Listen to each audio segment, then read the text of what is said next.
પ્રાકૃતિક પસંદગીના પ્રકારો. સામાન્ય રીતે પ્રાકૃતિક પસંદગી છે એ 3 પ્રકારે જોવા મળે છે. એક સ્થાયીકારી પસંદગી, બીજી દિશાત્મક અથવા તો પ્રગતિકારક પસંદગી અને ત્રીજી છે વિક્ષેપકારક પસંદગી. તો જોઈએ આપણે એક પછી. પેલું સ્થાયીકારી પસંદગી કોને કહેશું? તો કે ભાઈ સામાન્ય રીતે એ કોઈ એક ચોક્કસ પ્રકારનું બદલાતું પર્યાવરણ ન હોય અને ત્યાં જે વસ્તુ સર્વસામાન્ય રહેતી હોય તેમને સ્થાયીકારી પસંદગી તરીકે ઓળખવામાં આવે છે. હંમેશા સ્થાયી અવસ્થામાં અથવા તો જ્યાં પર્યાવરણ બદલાતું નથી તેવી જગ્યાએ જે સજીવો પોતાનું અનુકૂલન સાધે એ પ્રકારની પસંદગી અને પ્રાકૃતિક પસંદગી તરીકે ઓળખવામાં આવે છે. તે સરેરાશ અથવા તો સામાન્ય સ્વરૂપ પ્રકારની તરફેણ કરતા હોય છે અને મોટે ભાગે જે સજીવોમાં લક્ષણો જોવા મળે છે તે આ પ્રાકૃતિક પસંદગીના આધારે હોય છે. તેમાં અંતિમ પરિવર્તનો જે કંઈ પણ થયેલા હોય અગાઉના એ દૂર થાય છે અને તે પોતે પોતાની અનુકૂલનતા જાળવે છે.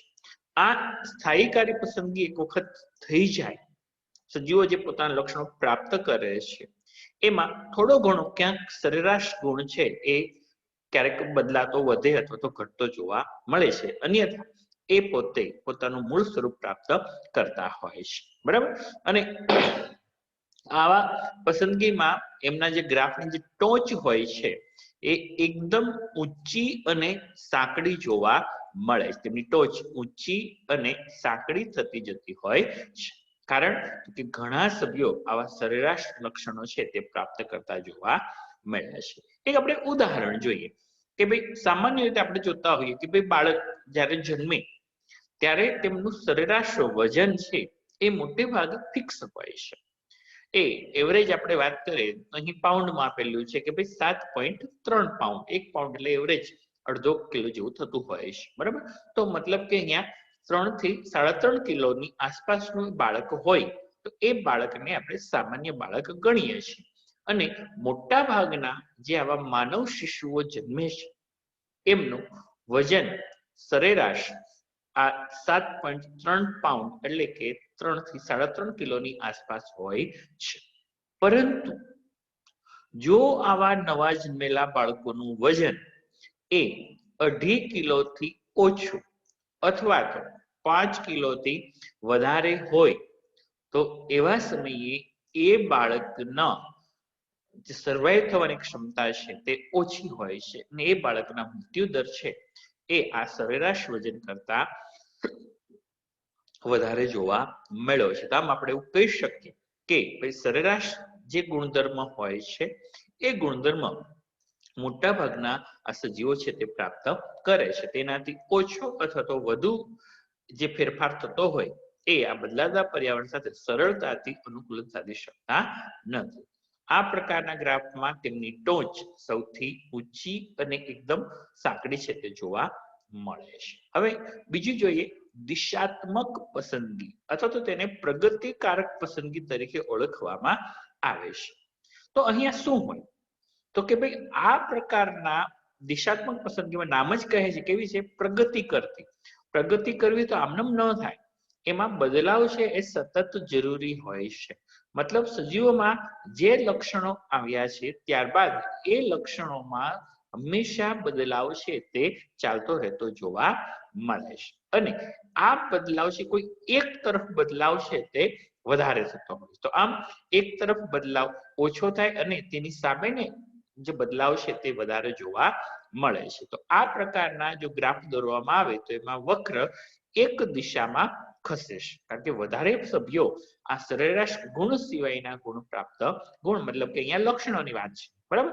તો સામાન્ય રીતે એક તરફ પીક નાની હોય અને બીજી તરફ આ પીક છે આમ મોટી થતી જોવા મળે છે. આમ એક બાજુ વધારે પડતો આ ગ્રાફ છે તે ફેલાયેલો હોય છે જ્યારે બીજી તરફ સાંકડો જોવા મળે છે. આ પ્રકારની પસંદગીને દિશાત્મક પસંદગી તરીકે ઓળખવામાં આવે છે. તો જેમ પર્યાવરણ બદલાય છે તેમ તેમ આમાં સજીવોમાં બદલાવ થતો જોવા મળે છે. દાખલા તરીકે ઔદ્યોગિક મેલેનિઝમ કે જેમાં પેલા ફુદાઓની વાત હોય છે, અને ડીડીટી પ્રત્યેનો કીટકોનો પ્રતિરોધ. શરૂઆતમાં ડીડીટી હતી કીટકોનો નાશ વધારે કરતી હતી, પરંતુ હવે નથી કરી શકતી. કેમ? તો કે હવે આવતા કીટકો છે આ ડીડીટી પ્રત્યે તે પોતે પ્રતિરોધક ક્ષમતા ધરાવતા થઈ ગયા છે. આવું જ બીટી કપાસનું છે. શરૂઆતના જે બીટી કપાસ હતા એ બીટી કપાસ એ વધારે અસરકારક હતા, જ્યારે હાલના બીટી કપાસ છે તે અસરકારક ઓછા છે. કારણ શું? તો કે હવે જે આ કપાસની અંદર જોવા મળતા કીટકો છે એમણે આવા બીટી જીનની સામે પ્રતિરોધકતા છે એ પ્રાપ્ત કરી લીધી છે. આમ આ પ્રકારની પસંદગી અને પ્રતિકારક પસંદગી તરીકે ઓળખવામાં આવે છે. ત્રીજું છે વિક્ષેપકારક પસંદગી. તો આ પ્રકારની પસંદગીમાં બંને આંતરિક સભ્યો જે છે એક સાથે પસંદ થાય છે, અને સરેરાશ ગુણ જે છે એ સરેરાશ ગુણવાળા સભ્યો છે તેનો મોટે ભાગે નાશ થતો જોવા મળેલો હોય છે. ઉદાહરણ છે અહીંયા એક લિમ્પ્સ. આ લિમ્પ્સ શું છે? તો કે જે ગોકળગાય હોય છે, આ ગોકળગાય જેવા મૃદુકાય પ્રાણીઓ, એમના જે કવચ જે છે એ કવચનો નમૂનો આનું બેસ્ટ ઉદાહરણ પૂરું પાડતું જોવા મળે છે. બરાબર? તો શું હોય? તો કે આવી જે આ લિમ્પ સજીવો છે એમના કવચ, એના રંગમાં વિવિધતા જોવા મળે છે. એમના રંગમાં શુદ્ધ સફેદથી લઈ અને એકદમ કાળા રંગ સુધીના કવચ છે તેમાં જોઈ શકીએ છીએ. આપણે ટ્રાય કરીએ આ લિમ્પ્સના કવચ જોવાની.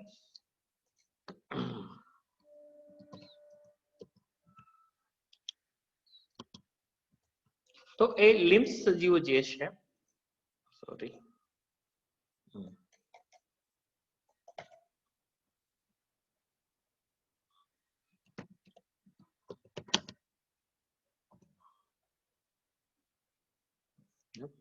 તો અહીં આપ આકૃતિમાં જોઈ શકશો થોડો ડીએનએ કવરેજનો પ્રોબ્લેમ હોવાના કારણે કદાચ થોડું લેટ આવશે. આ જોઈ શકો છો. તો એમના આ લિમ્પ સજીવ છે એ લિમ્પ સજીવના અલગ અલગ પ્રકારના જે સ્કેલ છે આ સફેદ રંગથી શરૂ થઈ બ્રાઉન કલરના હોય છે, તો કેટલાક આવા કાળા રંગના જોવા મળે છે. તો આવી અલગ અલગ તેમાં વિવિધતાઓ છે તે જોવા મળે છે. બરાબર? તો આપ સરળતાથી જોઈ શકો છો કે તેમાં જે વિવિધતાઓ છે તે ખૂબ એટલે ખૂબ વધારે રહેલી હોય છે. તો આવા લિમ્પ સજીવો છે તેમના કવચ એ શુદ્ધ સફેદથી લઈ અને કાળા રંગ સુધીના હોય છે.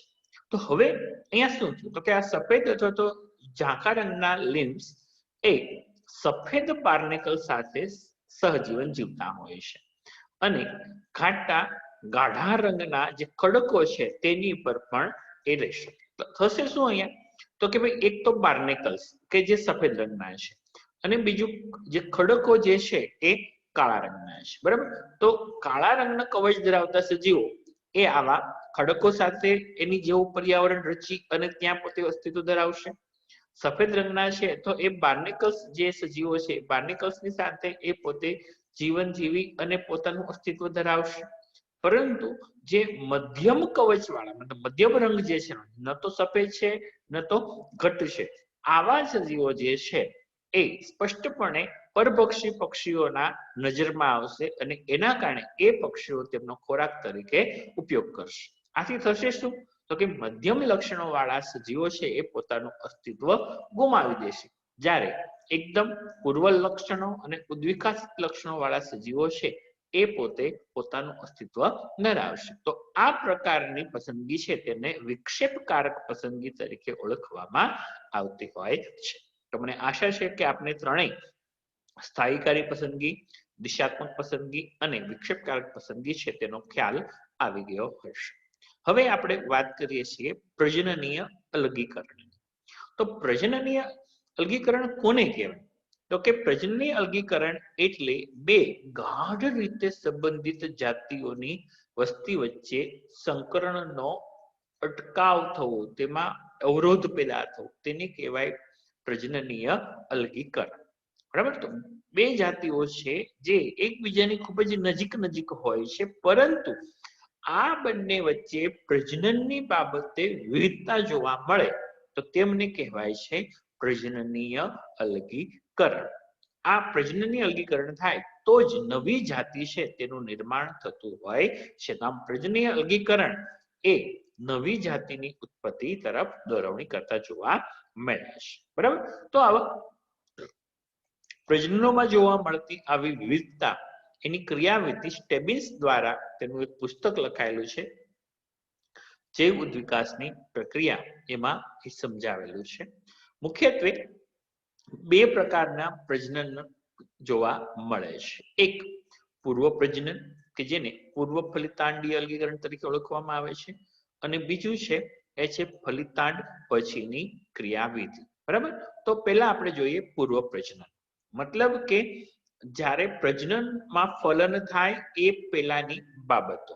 તો સામાન્ય રીતે આવા પ્રજનનની અંદર ફલિતાંડનું નિર્માણ થયા પહેલાના અલગ અલગ ઘટકો તેમના આવા વિવિધતા માટે જવાબદાર દર્શાવાય છે. તેમાં જોવા મળતા ઉદ્વિકાસી લક્ષણ માટે જવાબદાર ગણવામાં આવે છે. એમાં પહેલું છે પરિસ્થિતિકીય અલગીકરણ. આ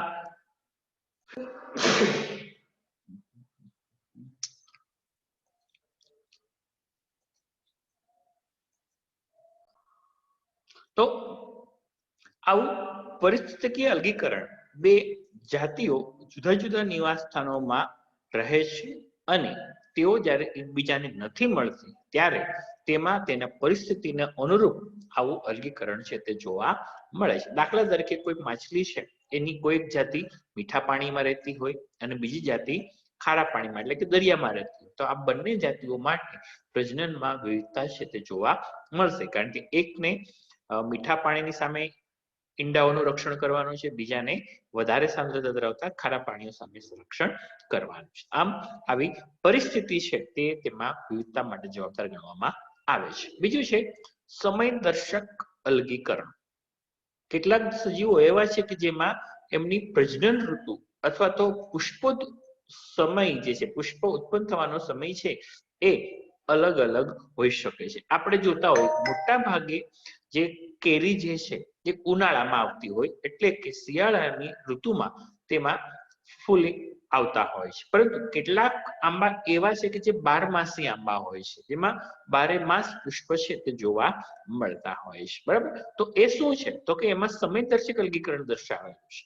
તો જે 12 માસી આંબો હોય છે તે આવી વિવિધતા સભર વધારે પ્રકારના લક્ષણો ધરાવતો જોવા મળતો હોય. આમ આવી પ્રજનન ઋતુ આપણે જોતા હોય મોટા ભાગે કૂતરાઓ માટેનો પ્રજનન કાળ છે તે ભાદરવો માસ ગણાતો હોય છે. બરાબર, તો એવું નથી કે એ ભાદરવા માસમાં જ પ્રજનન કરતા હોય, પરંતુ એની કેટલીક નવી વેરાયટીઓ એવી હોય કે એ સિવાયના ઋતુમાં પણ તેઓ પ્રજનન કરવા માટે સક્ષમ બની શકતા હોય. આમ તેમાં સમયમાં આવું વિવિધતા છે તે દર્શાવતા જોવા મળ્યા છે. ત્રીજું છે વર્તણૂકીય અલગીકરણ. વર્તણૂકીય અલગીકરણ શું છે તો કે એક પ્રાણી જાતિના નર બીજી જાતિની માદાઓને પ્રજનનીય ભાગીદાર તરીકે ઓળખી શકતા નથી. તો હરેક પ્રાણી છે તેમાં તેમના પ્રજનન માટેની ચોક્કસ ક્રિયાવિધિ હોય છે. દાખલા તરીકે ઉદાહરણથી આપણે વાત કરીએ તો કે ભાઈ કરોળીઓ છે, તો એ કરોળીઓ જ્યારે પ્રજનન માટે અન્ય માદાને આકર્ષવી હોય તો એ નર કરોળીઓ પહેલા પોતાનું જાળું બનાવે છે, ત્યારબાદ માદા કરોળિયાને પોતાના જાળામાં લાવે છે. એ જાળાની મધ્યમાં બેસાડી અને નર કરોળીઓ છેડે જઈ અને એ જાળાને ઝુલાવે છે. જો માદાને આ હિંચકા પસંદ આવે તો એ પ્રજનન માટે તૈયાર થાય છે. વીછીમાં પણ આવું હોય છે. વીછી છે સરસ મજાનું પોતાનું નર વીછી પોતાનું ઘર બનાવે, માદા વીછીને પકડીને લઈ આવે, એને ઘર બતાવે, તેમની સાથે ડાન્સ કરે છે અને માદા વીછીને પસંદ આવે તો એ પ્રજનન માટે તૈયાર થાય. તો આમ સજીવોમાં આવી માદા જાતિને ઓળખવા માટેની કેટલાક લક્ષણો હોય છે, પરંતુ અમુક પ્રાણી એવા છે કે જેમાં આવા નર એ માદાને ઓળખી શકતા નથી, તો તેને આકર્ષી નહીં શકે, અને જો ન આકર્ષી શકે તો તેમાં પ્રજનન થવાની કોઈ સંભાવનાઓ રહેતી નથી. ત્યારબાદ યાંત્રિક અલગીકરણ કે જેમના બાહ્ય જનન અંગોમાં કેટલીક વિસંવાદિતા હોવાના કારણે એક જ જાતિના પણ નજીક હોવા છતાં સજીવો વચ્ચે પ્રજનન શક્ય બનતું નથી. અને હરેકમાં જે રીતે હરેક તાળાને ચોક્કસ ચાવી હોય છે, એવી જ રીતે હરેક અંડકોષ અને શુક્રાણુ બંનેની સપાટી ઉપર ચોક્કસ પ્રકારના પ્રોટીન હોય છે. આ પ્રોટીન એકબીજાના વિરુદ્ધ પ્રોટીન હોય. જ્યારે આ બંને પ્રોટીન એકબીજા સાથે જોડાય તો જ ફલન શક્ય બને છે. દાખલા તરીકે મનુષ્યની વાત કરીએ તો મનુષ્યમાં એક જનનકોષ ઉપર ફર્ટિલિન આવેલું હોય, જ્યારે બીજા પર એન્ટીફર્ટિલિન આવેલું હોય છે. આ ફર્ટિલિન પ્રોટીન સાથે એન્ટીફર્ટિલિન પ્રોટીન જોડાય તો જ તેનું ફલન શક્ય બને છે. આવું જ હરેક પ્રાણીમાં થાય. આથી જ આપણે અલગ અલગ પ્રાણીઓને જો પ્રજનન કરાવે તો નવું પ્રાણી પેદા ન થઈ શકે. દાખલા તરીકે આપણે વાત કરીએ કે ભાઈ વાઘ છે, તો વાઘનું પ્રજનન માનો કે હાથી સાથે કરાવવામાં આવે તો તેનાથી નવી જાતિ નહીં બને. કેમ? તો કે બંનેની સપાટી અંડકોષ અને શુક્રાણુની સપાટી ઉપર તેમના જે પ્રોટીન જે છે, રસાયણો છે, તે અલગ અલગ હોય છે અને એના કારણે તેમના વચ્ચે ફલન શક્ય બનતું નથી. તો આવું જન્યુજલગીકરણ પણ જોવા મળતું હોય. તો આવા પ્રાણીઓની વિવિધ જાતિઓના શુક્રાણુઓ અને અંડકોષ તેમની સપાટી ઉપર અલગ અલગ રસાયણો હોવાથી તેઓ ફલન કરવા માટે સક્ષમ બનતા નથી. આમ આવા ફલન થયા પહેલા કેટલાક આવા પ્રજનનીય વિયોજન છે તે જોવા મળે છે. હવે બીજી વાત કરીએ આપણે ફલિતાંડ પછીના જોવા મળતી વિવિધતા. બરાબર, તો ફલિતાંડ બની જાય પણ તે જીવતા રહી શકે તેવા ફળદ્રુપ પુખ્ત પ્રાણીમાં વિકાસ પામતા નથી. દાખલા તરીકે પેલું છે શંકર અજીવન ક્ષમતા. બરાબર, તો એનું કારણ શું? તો કે ભાઈ ફલન થઈ ગયું, ફલિતાંડ બની ગયું, પરંતુ આ ફલિતાંડ જે સામાન્ય લક્ષણો ધરાવતું હોવું જોઈએ એની જગ્યાએ કંઈક અલગ જોવા મળે છે અને એના કારણે તેમાં પેદા થતો ગર્ભ એ અવિકસિત રહે છે અને અવિકસિત ગર્ભ હોવાના કારણે તેનો વિકાસ નથી થઈ શકતો અને તેનો અકાળે અંત આવતો હોય છે. બીજું છે શંકર વંધ્યતા, મતલબ પ્રજનન થશે, ફલિતાંડ સારી રીતે નિર્માણ પામી, તેમાંથી સજીવ બનશે, પરંતુ આ સજીવ એ કાર્યક્ષમ જન્યુઓ પેદા કરી શકતા નથી. બરાબર, તો ખચ્ચરમાં આ વસ્તુ છે તે જોવા મળે છે, જે ઘોડા અને ગધેડા વચ્ચેના પ્રજનનથી બનાવેલું છે, પરંતુ ખચ્ચર એ પોતે વંધ્ય પ્રાણી હોય છે. ત્રીજું છે સંકર વિશ્લેષણ. તો કેટલીક વખત આંતરપ્રજનનીય સંકર પ્રાણી પેદા થાય છે, પછી એ શંકરને પશ્વ સંકરણ દ્વારા ઉત્પન્ન કરે છે, પણ તેઓ પાસે આવા ઉત્સાહ અને ફળદ્રુપતા આ બંને ઓછા જોવા મળે છે. દાખલા તરીકે ટાઈગર. બરાબર, તો ટાઈગરની વાત કરીએ તો આફ્રિકાની સિંહણ અને એશિયાનો વાઘ આ બંને વચ્ચે સંકરણ કરી અને ટાઈગન બનાવવામાં આવેલું છે. બરાબર, ટાઈગર અને લાયન એટલે નામ પડ્યું ટાઈગન.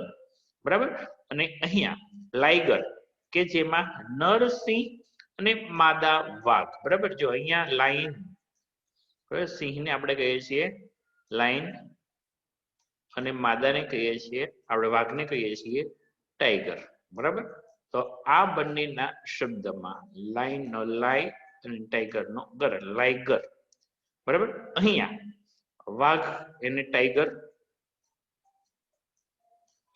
બરાબર, અને આ લાયન.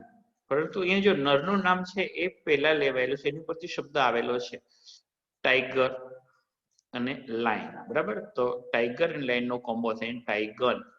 વાઘ અને સિંહણ, જેમાં નર છે વાઘ અને માદા છે સિંહણ. અહીંયા ઉલટું છે, લાઈગરમાં નર સિંહ છે અને માદા વાઘ. આમ આ બધા સંકરણમાંથી જે સંતતિઓ મેળવાય એ ફળદ્રુપ જાતિ છે, પણ આ જાતિઓ પછી કુદરતી રીતે સંકરણ કરવા માટે એટલી બધી સક્ષમ હોતી નથી. તો આમ આવા કેટલાક સંકરણના પણ કેટલાક ગુણધર્મો હોય છે, એના કારણે એક જાતિ અન્ય જાતિથી અલગ જોવા મળે છે.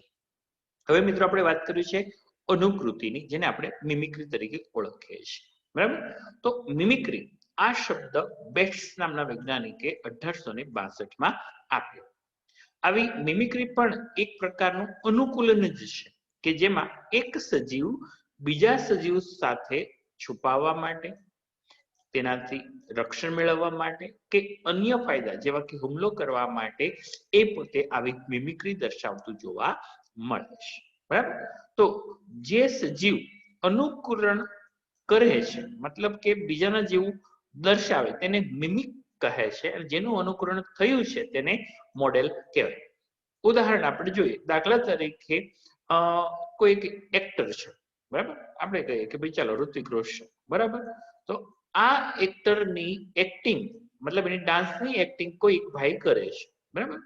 તો અન્ય કોઈક સભ્ય છે કે અન્ય કોઈક વિદ્યાર્થી છે એમણે તેમની એક્ટિંગ કરી. તો અહીંયા આ જે ઋત્વિક રોશન જે છે તે મોડેલ કહેવાય અને જેમણે એમની એક્ટિંગ કરી છે તેમને મિમિક તરીકે ઓળખવામાં આવે છે. તો આને મિમિકે શું કર્યું તો કે આની મિમિક્રી કરી, બરાબર છે. તો આવા અલગ અલગ પ્રકારના મિમિક્રી દ્વારા એ એના જેવું બનવાનો પ્રયત્ન કરે. એનાથી શું થાય તો કે એ પોતે બીજાથી છુપાઈ શકે, પોતે રક્ષણ મેળવી શકે કે બીજા પર હુમલો કરવો હોય તો પણ સરળતાથી કરી શકે. તો આવા અન્ય ફાયદા માટે આ સજીવ મિમિક્રી દર્શાવતું જોવા મળે છે. આવી મિમિક્રી મોટે ભાગે બે પ્રકારની હોય છે. એમાં એક બેટેશિયન મિમિક્રી અને બીજું છે મુલેરિયન મિમિક્રી, બરાબર. આ બેટેશિયન મિમિક્રી શું છે તો એમાં જે બિનઝેરી સજીવ છે એ ઝેરી સજીવ જેવું દેખાય છે. એટલે શું થશે, એનું ભક્ષણ કરનાર સજીવ છે એ ભૂલથી એવું સમજે છે કે મારે જેને ખાવું છે તો ઝેરી છે, કે જેના કારણે એને ખાતા ડરશે, બરાબર છે. તો એ ઝેરી સજીવ જેવું દર્શાવે. ઝેરી મતલબ એવું નથી કે મારી જ નાખે, એનો સ્વાદ કડવો હોઈ શકે અથવા તો એ ખાય તો એ સજીવને અન્ય નુકસાન થતું હોય છે. દાખલા તરીકે વાઇસરોય પતંગિયું, બરાબર. આ વાઇસરોય પતંગિયું અને મોનાર્ક પતંગિયું, એમાં જે મોનાર્ક પતંગિયું છે ને તેનો સ્વાદ પ્રમાણમાં કડવો હોય છે અને સારો નથી હોતો. વાઇસરોય પતંગિયું સ્વાદે સારું હોય છે. એટલે કીટકો શું પક્ષીઓ શું કરશે, વાઇસરોય પતંગિયાને ખાવાનું વધારે પસંદ કરશે. પરંતુ મોનાર્ક પતંગિયા જેવું લક્ષણ આ વાઇસરોય પતંગિયું ધરાવે. જોઈએ આપણે એટલે ખ્યાલ આવે કે ભાઈ વાઇસરોય બટરફ્લાય અને વાઇસરોય બટરફ્લાય અને મોનાર્ક બટરફ્લાય, બરાબર. તો આપ જોશો કે બંનેના જે પાંખની અંદર જોવા મળતી ડિઝાઇન છે એ ડિઝાઇન બંનેમાં સમાન જોવા મળે છે. અહીં આપ જોઈ શકો છો કે ભાઈ આ જે છે એ મોનાર્ક પતંગિયું છે જે સ્વાદે થોડું કડવું કે એવું હોય છે. એના પ્રમાણમાં વાઇસરોય પતંગિયું એ સ્વાદમાં સારું હોય છે. તો મોટે ભાગે આ બંનેની પાંખની ડિઝાઇન સેમ હોય છે, જેથી શું થાય કે કીટક વાઇસરોયને ખાવાનો પ્રયત્ન કરે પરંતુ જો ભૂલથી મોનાર્ક ખાય તો બીજી વખત તો એ આવી ડિઝાઇન વાળા સજીવને ખાય છે જ નહીં, કારણ કે એમને ખ્યાલ આવી ગયો કે આ તો સ્વાદે ખરાબ હોય છે. તો આમ આવું સજીવ છે એ પોતાનું ઝેરીપણા જેવો ગુણધર્મ દર્શાવી અને તે અન્ય સજીવથી બચી શકે. આવી રીતે સ્કાર્લેટ કિંગ અને કોરલ સાપ, બરાબર. તો જોઈએ સ્કાર્લેટ કિંગ અને કોરલ. સ્કાર્લેટ કિંગ, બરાબર. આ આપ જોઈ શકો છો આ સ્કાર્લેટ સ્નેક છે એન્ડ કોરલ સ્નેક. તો એની સાથે જ બીજો કોરલ સ્નેક. તો અહીંયા બંને જો બંનેના રંગમાં આ સ્કાર્લેટ ની બિનઝેરી છે, એની સરખામણીમાં આ જે કોરલ જે છે એ ઝેરી હોય છે, બરાબર. પરંતુ બંનેના શરીરની ડિઝાઇન સેમ હોય. આથી કોઈ સજીવ છે આ સ્કાર્લેટ કિંગને ખાવાનો પ્રયત્ન કરે પરંતુ ભૂલથી જો એક વખત આ કોરલ સ્નેકના કોન્ટેક્ટમાં આવી ગયો તો એમના ઝેરીપણાના કારણે સજીવને નુકસાન થાય. આથી એ આ સ્કાર્લેટને ખાવાનો પણ પ્રયત્ન નહીં કરે. તો આ પ્રકારના જે ઉદાહરણ છે તે બેટેશિયન અનુકરણ દર્શાવે. બેટેશિયન અનુકરણ મતલબ કે બિનઝેરી સજીવ ઝેરી સજીવ જેવું દર્શાવે છે ને તેનાથી એ પોતે રક્ષણ મેળવી શકે છે. બીજું છે મુલેરિયન અનુકૃતિ. મુલેરિયન અનુકૃતિ કોને કહેવાય તો કે ભાઈ જ્યારે બે અથવા તો વધારે અખાદ્ય અથવા તો અસ્વાદ જાતિઓ એકબીજા જેવી સરખી હોય તો આ પ્રકારની અનુકૃતિને મુલેરિયન અનુકૃતિ કહે છે. મતલબ શું તો કે બેમાંથી ગમે એને ખાશે, નુકસાન તો છે સામેવાળાને, છતાં પણ ફાયદો શું થાય કે 50% સજીવોના કારણે 100% ને ફાયદો થઈ જાય, બરાબર. હવે મુલેરિયન અનુકૃતિ એ બે જાતિઓ દ્વારા પરભક્ષી સજીવોને ભયસૂચક અસર વધારવા માટે સમર્થવાન ગણાય છે. મતલબ કે આ હોય કે આ હોય, બેમાંથી કોઈ પણ હશે ડર તો લાગવાનો જ છે. તો એ ડરના કારણે એ બેમાંથી એક પણ પ્રકારના સજીવને ખાશે નહીં. આ પ્રકારની અનુકૃતિને મુલેરિયન અનુકૃતિ, મતલબ અહીંયા બંને અખાદ્ય કે ઝેરી છે. જ્યારે બેટેશિયનમાં શું હતું, એક અખાદ્ય હતું અને એક બિનઝેરી હતું. તો આમ બંને અનુકૃતિ એકબીજાથી અલગ પડતી જોવા મળે છે. દાખલા તરીકે ટેનુચિડ કીટ કે જે મમરી સાથે સામ્ય ધરાવે છે. બરાબર, જોઈએ આપણે ટેનુચિડ ઇન્સેક્ટ. ટેનુચિડ ઇન્સેક્ટ મિમિક્રી. તો આ ટેનુચિડ કીટક છે. બરાબર, તો આ કીટક જે છે એ પણ પોતે અખાદ્ય છે. એની સાથે બીજું જે છે એ છે મમરી. બરાબર,